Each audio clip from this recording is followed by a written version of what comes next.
Welcome to my video about NIO delivery numbers for August. They just came out. Of course, I had to quickly produce the video on the chips issue with NVIDIA and AMD first. If you haven't watched that yet, please check it out. And now talk through those delivery numbers, which are coming in at 10,677 vehicles being delivered. 398 of them being ES7, so this is the new SUV based on the NT 2.0 platform, actually only being delivered from 28th of August going forward, but I suspect there have been some of those cars being actually on Chinese roads before that, maybe now and then for some influencers and maybe even some employees or early adopters that get some a sneak peek there for ES7s. Anyways, what else? We have a little bit more of detail in here. 7,551 of the cars delivered were actually premium smart electric SUVs. So unfortunately, NIO has stopped differentiating between all of those different SUV models. So I was tracking them and will be jumping into that Excel sheet. But now I have to only differentiate between SUVs and 3,126 premium smart electric sedans. So that can only be the ET7 right now, because that's the only sedan model that NIO is having. And so how does this relate to the plans, our expectations, and also to the historic sales of NIO? Well, first of all, for the month of August, this is a juicy 81.6% year-over-year improvement. However, last year was also one of the days where, or the months where NIO actually had to do some renovation work in their factory, and August last year was really weak for NIO. And so the real growth number right now, year over year, with all of those deliveries so far, is rather round about 30% right now, given all of the months that we had so far. And that's looking not too bad. Not as good as I personally expected going into the year, but we had zero COVID and also the lockdown in Shanghai. And so let's have a quick look on how this compares and what this might mean for the entire year. So here, I have now extended those lines and rows with smart SUV and smart sedan, because this is actually how NIO going forward will possibly keep on reporting these numbers. And it's a slight increase month over month from July numbers, so that's not too exciting, right?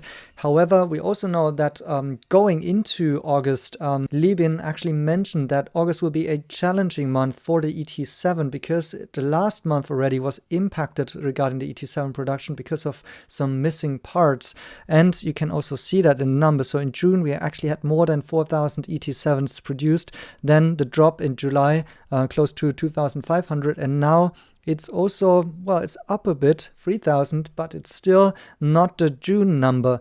And I'm very sure that they have more orders at hand and could actually deliver more if they wanted to. But to me, that seems that the ET7 currently is still supply restricted because of missing parts. And another challenge, I think, in August in general is that we know that the ET5 is being prepared in the new factory, NIO Park, which will be the only model that they are going to ramp up there, it seems.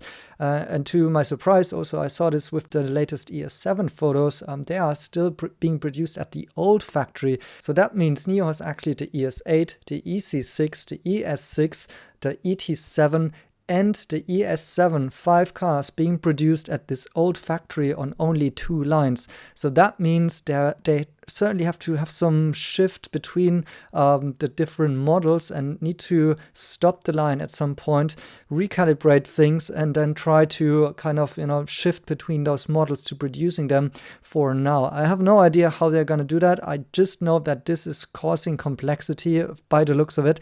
And so we'll see going forward how this may actually easen a bit when at some point in time they can actually also switch fully to the NT 2.0 platform for all of these models, which will have the benefit of also improving the margins up to 25%, which is the indication for this new platform, what this can achieve.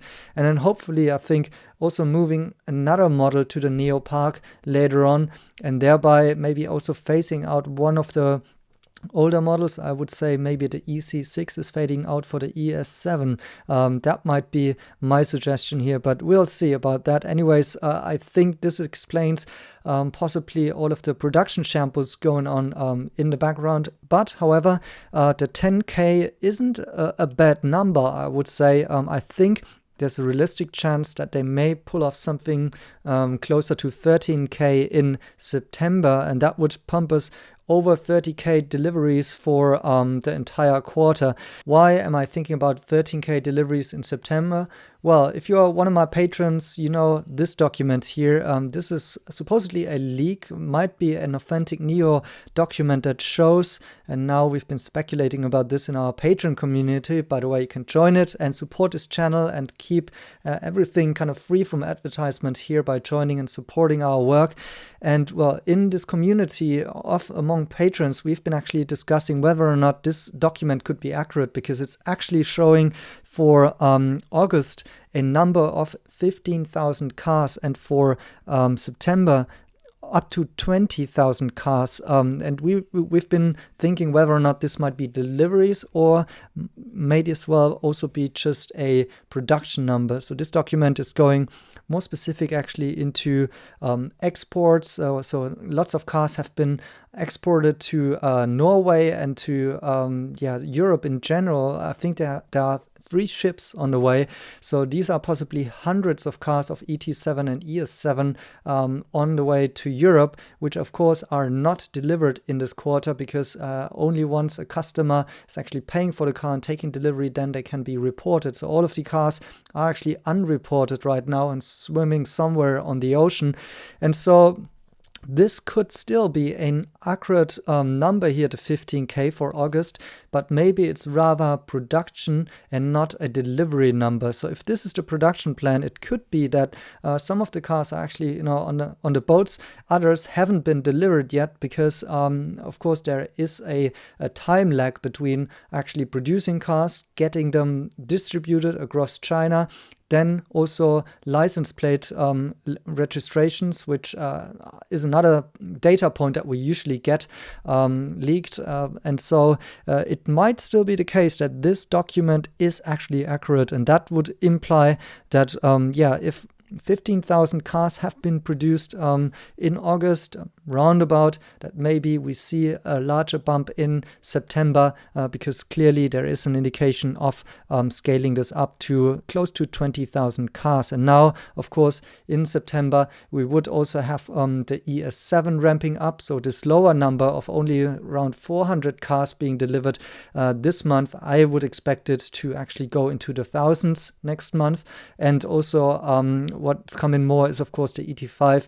Maybe just slow numbers, of course, but then gradually into Q4, also the build-up of the ET5 sales and production. However, you can see in this chart, which is once again the Workday adjusted deliveries. So I'm taking the deliveries and I'm dividing it by the workdays in China. And this month we had 23 workdays in China.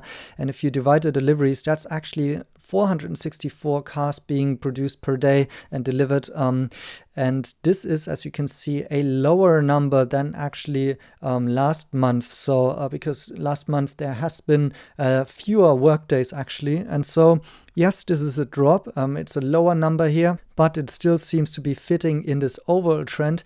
And I personally would expect that in September, we are seeing a cross of this trend line. So more than 500 and 520 maybe daily produced and delivered cars, if there is no further issue with supply constraints for the ET7, for example. But generally now begins the more bullish quarter and period and seasonality of the year for the automotive industry. So I would suspect that going forward, given we have no more lockdowns and zero COVID things like in Shanghai, currently we have some news about Shenzhen is going more strict, but Shenzhen is not a big city for NIO, rather for BYD and for XPEV. But then if everything's fine, I think we could hopefully see those numbers go up in September. So what do you think about it? Let me know in the comments. Thank you guys for watching and see you in the next video.